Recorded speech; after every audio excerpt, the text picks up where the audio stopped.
YouTube চ্যানেলের মাধ্যমে আমরা সকলের কাছে প্রশাসনের কাছে এফ রহমান হল সংসদের কাছে এবং প্রক্টর স্যারের কাছে অনুরোধ জানাই এই ধরনের খেলাধুলা আমরা সকল সময় চাই না, নির্দিষ্ট সময় বেঁধে দেওয়া হোক।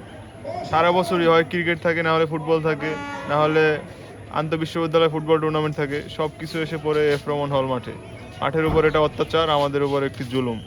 এই জুলুমের অবসান চাই। তাহলে দীপু কি বলো, এই জুলুমের কি অবসান দরকার? দীপু আবার স্পোর্টসম্যান তো এর জন্য দেখেন সব সময় খেলাধুলা চলে, সকাল থেকে রাত সন্ধ্যা। যদি লাইটটাও যদি আমরা দিয়ে দিতে পারতাম তাহলে সারা রাতই খেলা চলতো আর কি।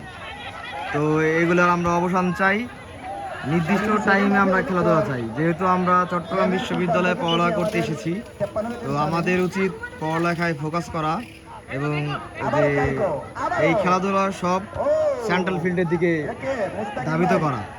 কারণ আমরা হলে থাকি, পড়ালেখা করি সবসময়, তো আমাদেরও একটা অবকাশের সময় থাকার প্রয়োজন।